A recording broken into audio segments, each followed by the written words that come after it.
Cordial saludo, una vez más nos volvemos a encontrar y les agradezco que me acompañen y estudiar juntos el mensaje de la palabra. Así que si tienen sus Biblias, hoy vamos a estudiar en el Evangelio de Mateo, capítulo 28, versículos 18 al 20, Hechos 1:8. Leo de la Biblia de las Américas este pasaje que dice así: Acercándose Jesús les dijo: Toda potestad, autoridad me ha sido dada en el cielo y en la tierra. Vayan pues y hagan discípulos en todas las naciones, bautizándolos en el nombre del Padre y del Hijo y del Espíritu Santo, enseñándoles a guardar todo lo que les he mandado. Y recuerden, yo estoy con ustedes todos los días hasta el fin del mundo.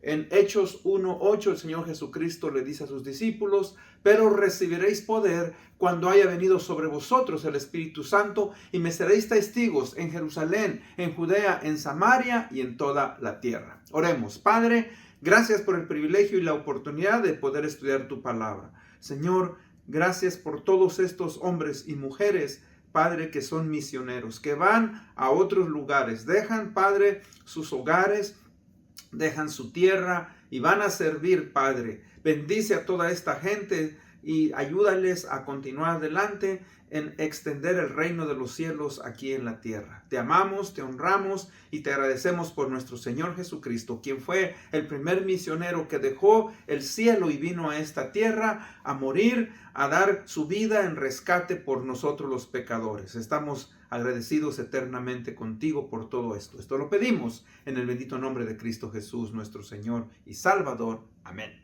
Bueno, hermanos, hoy el tema es la iglesia local y su compromiso con la gran comisión. Decía yo en mi oración que el Señor Jesucristo considero yo el primer misionero. Él vino.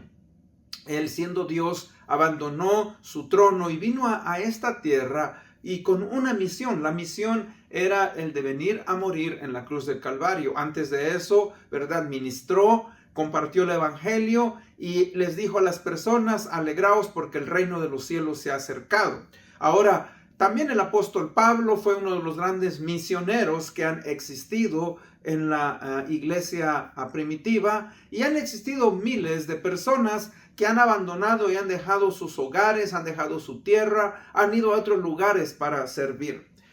Uno de estos grandes hombres es también conocido como William Carey. William Carey nació en Inglaterra en el siglo XVII y es conocido como el padre de las misiones modernas. ¿Por qué? Mientras él trabajaba en su taller como zapatero, él no solamente reparaba los zapatos, pero también estudiaba los mapas, y él oraba por otras naciones que nunca habían escuchado el evangelio. Él propuso el enviar misioneros a otros países, y sus líderes respondieron: si Dios quisiera salvar a los paganos, Él no necesita tu ayuda. Ahora, la respuesta de William Carey no fue el pelear. Lo que él hizo es: yo me voy a disponer y voy a ir a otro lugar. Él escogió el ir a la India. Él fue a la India, y ahí, cuando él, ¿verdad?, empezó a trabajar, él, ¿verdad?, vio cosas graves que tenían que ser cambiadas.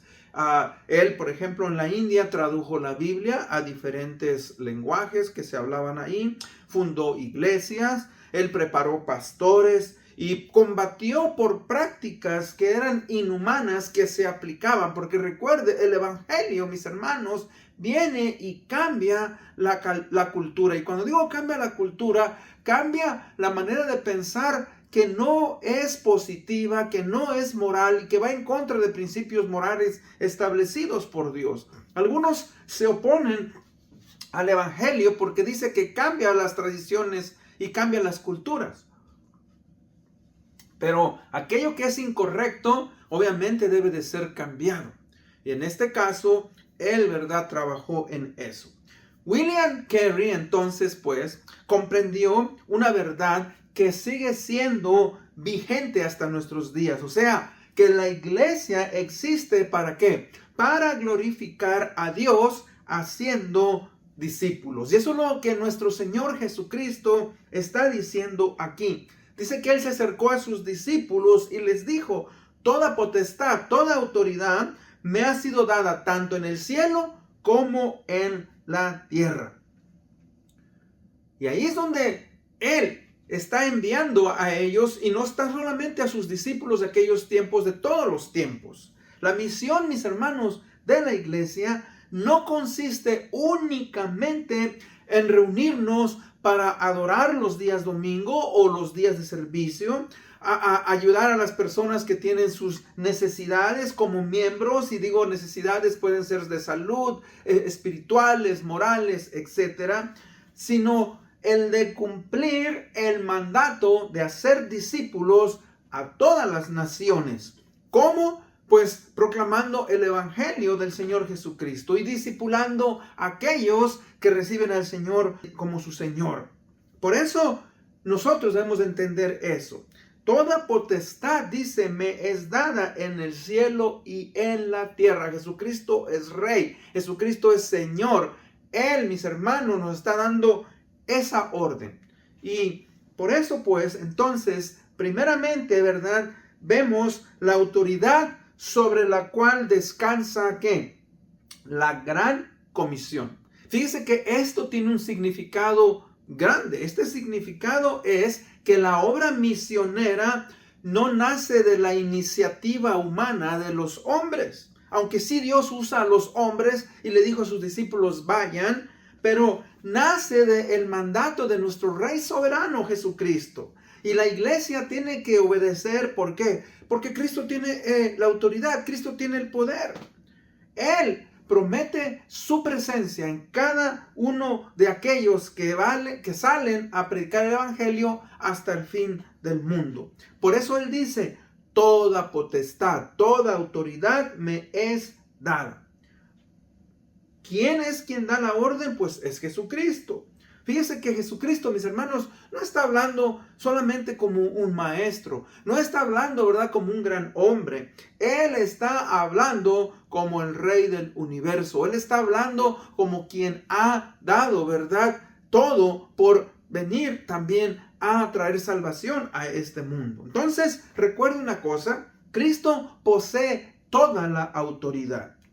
Él posee la autoridad, mire, en el cielo. Él posee la autoridad en la tierra, sobre gobiernos, sobre culturas, sobre religiones. Y no solamente eso va más aún allá. Él tiene autoridad sobre Satanás, Él tiene autoridad sobre la muerte, sobre el Hades. Por eso, mis hermanos, la obra que Él nos ha encomendado y que encomendó a sus discípulos no depende del hombre, del ser humano, depende de Dios mismo, del Rey que nos envía. Entonces, esa misión nace, mis hermanos, que es de esa autoridad que Cristo nos da y le ha dado la iglesia local.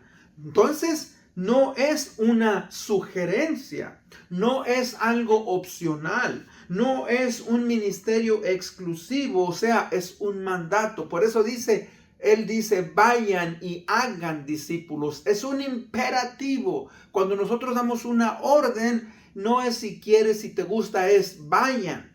Hermanos, la pregunta, dice este autor, no es si quieres participar, sino estoy siendo obediente a lo que el Señor dice. Ahora, es bien importante entender eso, porque obviamente no todo mundo puede ser enviado a otro país. No todo mundo puede ser enviado, ¿verdad?, a ser misionero. Pero vamos a estudiar eso más adelante. Fíjese que en segundo vemos que la misión que Cristo está dando, la está encomendando a la iglesia local. En la iglesia local, o sea, el mandato principal que Él está dando, mis hermanos, no solamente es ir, pero dice: hagan discípulos. O sea, la iglesia está participando primeramente al evangelizar. Ir significa que nosotros estamos yendo, estamos moviéndonos, estamos entrando en acción. Movernos, buscar, mis hermanos, al perdido. Fíjense que muchas veces nosotros en la iglesia estamos cómodos. Queremos que el perdido venga a la iglesia. Ahora, por eso invitamos a la gente a que venga a nuestras iglesias, pero la iglesia debe de salir, debe de buscar. Una vez que la gente se convierte, una vez que la gente, ¿verdad?, ha entendido, entonces vamos al segundo punto. Por eso dice, hagan pues discípulos, dándoles el evangelio en todas las naciones. Y luego dice, bautizándolos en el nombre del Padre, del Hijo y del Espíritu Santo. Fíjense que es importante que aquellos que han recibido al Señor Jesucristo como Señor y Salvador también se bauticen. ¿Por qué? Porque una persona que ha recibido al Señor Jesucristo cuando se bautiza viene a identificarse públicamente delante de la congregación que él o ella, ¿verdad?, es un nuevo creyente en Cristo, que no se avergüenza del Señor Jesucristo, que está dispuesto, ¿verdad?, a caminar adelante a pesar de aquellas cosas, ¿verdad?, que le impidan o que sean contrarias en la vida cristiana. La iglesia, mis hermanos, recibe al nuevo creyente como discípulo, lo bautiza y lo incorpora a las filas para que a su membresía, para que él o ella pueda ser edificado. Y una vez que ya se incorpora, se le enseña, ¿verdad? No basta solamente con que las personas vengan a la iglesia, sean bautizados. Tenemos que enseñarles. Hay que seguir discipulando. Fíjense que ahí es donde el discípulo aprende, mis hermanos. Aprende también a ser obediente. Aprende a hacer más discípulos. Y eso es algo que nosotros como creyentes debemos de incorporar en nuestras iglesias. La iglesia tiene la responsabilidad de preparar, de formar, de discipular, de enviar y de sostener a aquellos que están trabajando en la obra del evangelio. Ahora, en tercero, ahí es donde nosotros ahora vamos a ver el poder para cumplir esa misión. Dije yo, Hechos 1:8. Dice, recibiréis poder cuando haya venido sobre vosotros el Espíritu Santo y me seréis testigos en Jerusalén, en Judea, en Samaria y hasta lo último de la tierra. O sea que Jesús, mis hermanos, cuando dio esa orden, no mandó a sus discípulos solamente así, no. Les dio la autoridad y también Él les promete poder a través de ¿quién? A través del Espíritu Santo. Por eso todo creyente tiene al Espíritu Santo. Mire, una de las cosas que el Espíritu Santo hace en el creyente es que Él nos capacita. Él va a capacitar a cada uno de nosotros. Nos va a llevar a que usted y yo podamos compartir el evangelio. Ahora, recuerde, esa es una bendición que el creyente tiene, porque cuando usted predica el evangelio, una de las cosas que va a hacer el Espíritu Santo es que va a convencer. No es usted, no es sus palabras, no es su inteligencia, es que usted debe de compartir el evangelio y Él va a trabajar en las mentes y los corazones de nosotros, de los perdidos, perdón. Ahora, cuando dije yo nosotros, cuando nosotros éramos inconversos, hermano, eso fue lo que hizo el evangelio. A mí cuando me dieron el evangelio, yo me resistía y decía, no, yo no soy un pecador, yo no soy esto, yo no merezco ir al infierno. Pero el Espíritu Santo me convenció, me hizo ver mi estado de pecado, que sí, yo no era un asesino, no era un ladrón, no era una persona que robaba millones, pero sí había en mi corazón, ¿verdad?, amargura, ira, lascivia, muchas cosas que yo entendí que tenía que confesar y arrepentirme. Y una vez que el Espíritu Santo empieza a hacer su función, nos regenera, nos transforma y nos da el nuevo nacimiento. Y empieza a transformarnos, empieza poco a poco a trabajar con nuestra conciencia, con nuestra moral. Y empezamos a tomar esos principios de la palabra, aplicarlos en nuestra vida, vivirlos. El Espíritu Santo nos da ese valor espiritual, y una vez que usted empieza a crecer, a desarrollarse, usted empieza a dar fruto. Ese es el llamado.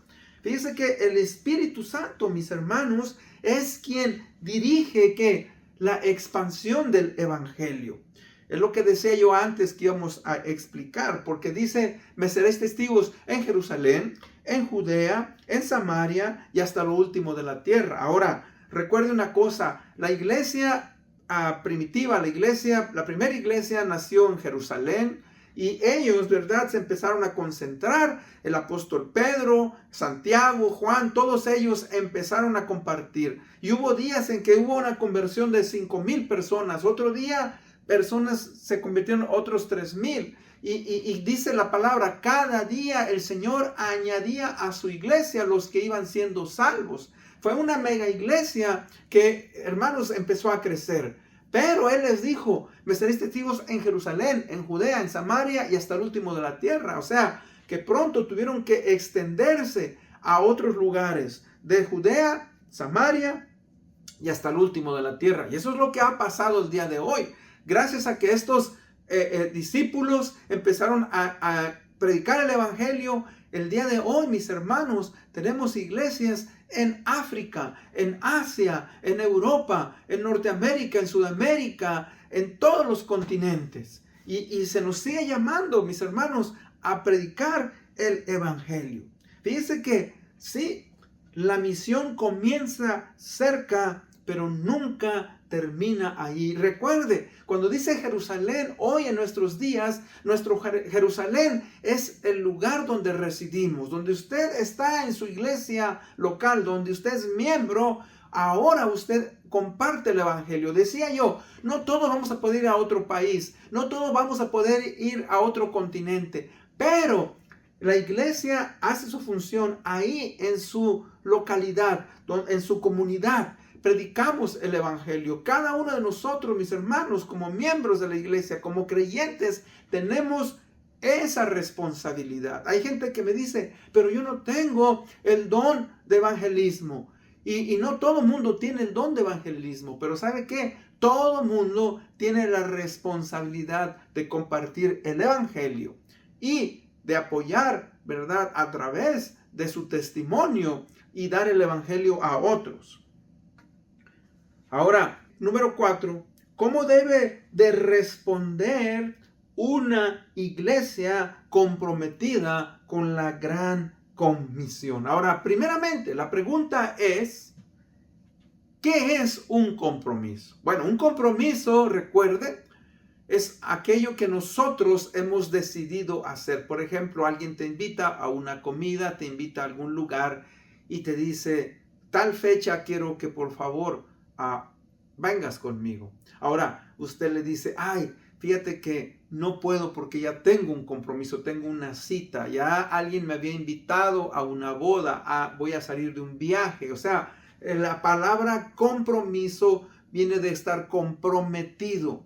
Y sabe que el creyente, mis hermanos, está comprometido con Jesucristo y con la iglesia. La iglesia, mis hermanos, se compromete porque es una iglesia que está madurando. Como creyentes estamos madurando. Estamos madurando porque aplicamos una sana doctrina. Como iglesia estamos dando un buen testimonio y estamos viviendo o tratando de vivir una vida santa. Y la iglesia entonces responde con ese compromiso. Vamos a madurar. Vamos, mis hermanos, a buscar crecer. Y es triste que en nuestros días muchos creyentes están cómodos. Muchos creyentes solamente viven al día. Hermano, hermana, es importante, fíjese, que usted y yo podamos entender que el tiempo es corto. El tiempo pasa, todos los días mueren miles de gentes y nosotros obviamente no sabemos cuándo vamos a morir. Pero ¿sabe qué? Tenemos esa necesidad de predicar el evangelio. Ahora, nos comprometemos, fíjese, también a través de ¿qué? Mis hermanos, nos comprometemos a través de nuestro servicio. Cada creyente tiene que encontrar un lugar en la iglesia para servir. No todos pueden predicar, no todos pueden, ¿verdad?, servir las mesas, no todos van a cuidar a los niños. Quiere decir, hacer un mismo ministerio al mismo tiempo, pero sí podemos, mis hermanos, buscar en dónde encajamos. Y sí, todos podemos orar, todos podemos servir. No en en el mismo lugar, pero sí podemos, mis hermanos, hacerlo. ¿Por qué? Mire, porque Cristo no nos ha llamado a ser espectadores. Cristo nos ha llamado a ser personas activas. Todo mundo debe de participar. Todos debemos de envolvernos en la obra. La iglesia se compromete, mis hermanos, cuando está buscando a los perdidos. Y eso es algo que tristemente ya en muchas iglesias ya no se hace. Estamos contentos, tenemos nuestro grupo, tenemos ya nuestra relación entre nosotros y estamos contentos, tenemos un buen compañerismo, pero la iglesia, mis hermanos, debe de permanecer fiel. Y eso es algo que yo le pido a Dios en mi oración, que nos ayude a llevar ese compromiso de llevar las buenas nuevas de salvación. Una iglesia, mis hermanos, que está buscando a los perdidos. En Mateo 9, 35 al 38, dice que Jesús vio a las multitudes y sintió compasión por ellas. Y dice que los vio como ovejas que no tienen pastor. ¿Y sabe qué, mis hermanos? Esa misión de la iglesia nace precisamente de esa manera. Nace, mis hermanos, del amor que tenemos hacia los perdidos. Es posible que usted diga, pero es que yo no conozco a esta gente. Pero ¿sabe qué? Cristo Jesús, mis hermanos, dice su palabra que Él dejó su trono.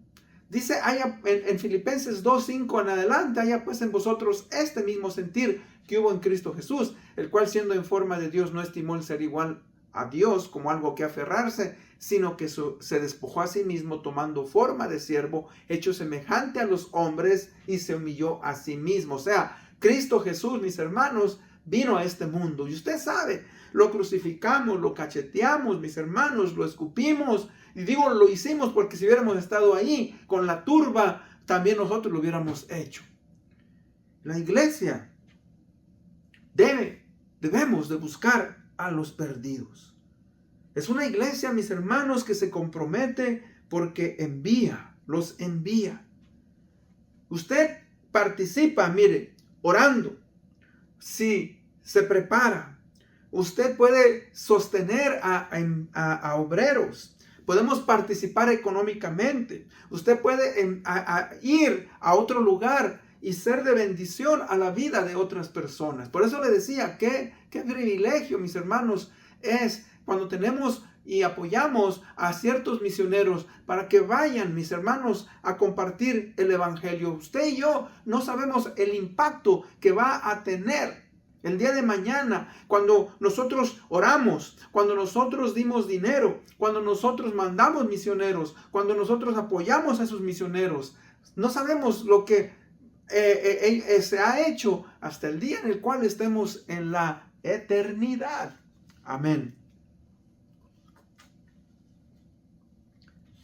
Vemos pues un breve repaso. Una iglesia misionera manifiesta entonces ciertas características que son indispensables. O sea, alcanzado madurez espiritual, enseña una buena doctrina, tiene el señorío del Señor Jesucristo, comprende su propósito. Una iglesia que está dispuesta a enfrentar la oposición. Va a haber oposición siempre, pero vamos a seguir adelante. Que es guiada ¿por quién? Por el Espíritu Santo. Recuerde, nosotros obedecemos. Quien abre los corazones, quien trabaja en las mentes de las personas y quien redarguye sus vidas es el Espíritu Santo. Una iglesia, mis hermanos, que busca la gloria del Señor Jesucristo. Una motivación que es correcta, no para mí, ¿verdad? De que yo sea reconocido como el misionero, no, para honrar y glorificar al Señor Jesucristo. Comprende la urgencia de la misión. ¿Por qué? Porque como dije yo, hay miles, millones de personas que no tienen una relación con el Señor Jesucristo y que posiblemente van a morir. Y ahí es donde usted y a mí, mis hermanos, nos toca apoyar, ser fieles, amar a la iglesia. Como hermanos en Cristo, la iglesia, mis hermanos, se une, trabaja y apoya para ser de bendición a la vida de otros. En conclusión, hermanos, la gran comisión no fue dada solamente a los discípulos, a los apóstoles, sino que continúa siendo una responsabilidad permanente de la iglesia de Jesucristo. Cada generación de creyentes tenemos el privilegio y la obligación de anunciar que el mensaje de salvación del Señor Jesucristo para que las personas puedan ser reconciliadas con Dios. Recuerde que una iglesia, mis hermanos, no mide su éxito por la cantidad de personas que asisten a sus servicios, el número de ministerios que posee, sino porque estamos haciendo discípulos, estamos enviando obreros y estamos participando activamente en la expansión del evangelio. Entonces una iglesia, mis hermanos, necesita ver eso. ¿Por qué? Porque la iglesia local es el instrumento de Dios que ha establecido y así poder cumplir con esa misión. Cada creyente tiene su lugar dentro de la iglesia. Y Cristo, mis hermanos, nos ha dado esa autoridad. El Espíritu Santo nos empodera y nos proporciona el poder para llevar a cabo esa actividad, esa obra, mis hermanos, que es tan necesaria. Por eso cuando nosotros nos excusamos y decimos, es que yo no puedo salir, es que yo no puedo apoyar, no, hermano, no es así, porque ahí donde tú estés, como dije yo, aunque no puedas salir a otro país, pero donde tú estás puedes orar, puedes apoyar económicamente, puedes abrir tu boca y compartir el evangelio con otros. Mire, debemos de preguntarnos si realmente estamos participando de la gran comisión, o si nos estamos conformando solamente, mis hermanos, en asistir a los servicios de la iglesia. Y Dios no nos llamó solamente, mis hermanos, a recibir, sino a dar, como sus discípulos. Como creyente, usted tiene que aprender a ser fiel. Debemos de aprender, mis hermanos, a servir, a proclamar el evangelio. Y de ahí es donde usted y yo debemos, mis hermanos, examinar nuestras vidas. Fíjese que la pregunta es, ¿sirvo para recibir conocimiento o porque amo a Cristo y deseo experimentar su poder y que otros vengan al conocimiento de su palabra? Fíjese que debemos de hacerlo, mis hermanos, como gratitud. Cuando digo gratitud, ¿por qué? Por la obra que el Señor Jesucristo hizo en la cruz. Él vino y murió por nosotros. Él tomó tu lugar, tomó mi lugar, para que en vez de yo morir, Él murió, para que yo pudiera tener salvación y vida eterna. Recuerde una cosa. Sí, hermanos, no todos vamos a ser enviados a otro país. Pero ¿sabe qué? Todos somos enviados a nuestro propio Jerusalén, o sea, a la comunidad en la cual vivimos. Y nuestra Jerusalén puede ser nuestra propia casa. Nuestra Jerusalén puede ser ¿qué? Nuestro trabajo. Nuestro Jerusalén puede ser nuestra escuela, nuestro vecindario. Hago estas preguntas. Estoy compartiendo el evangelio. Estoy discipulando a alguien. Estoy sirviendo en mi iglesia. Estoy orando por otros y por los misioneros. Estoy apoyando económicamente la obra misionera. Estoy dispuesto, si Dios me llamara. Con eso en mente, pues, yo le hago esa invitación y es mi deseo que Dios nos pueda usar para extender el reino de Dios aquí en la tierra. Oremos. Padre, gracias, Señor, te damos por el privilegio y la oportunidad de poder ver que hemos recibido autoridad, poder para compartir el evangelio. Señor, te agradecemos por todo lo que tú nos has dado. Señor, hay necesidad en muchos lugares, en todo el mundo. Prepáranos, Padre, ayúdanos a rendirnos a ti para ser personas, Padre, que compartimos el Evangelio. Perdónanos cuando no vemos la importancia de ello. Señor, ayúdanos pues a continuar adelante. Abre puertas, abre corazones. Esto te lo pedimos en el bendito nombre de Cristo Jesús, nuestro Señor y Salvador. Amén. Gracias por haberme acompañado. Nos vemos hasta la próxima.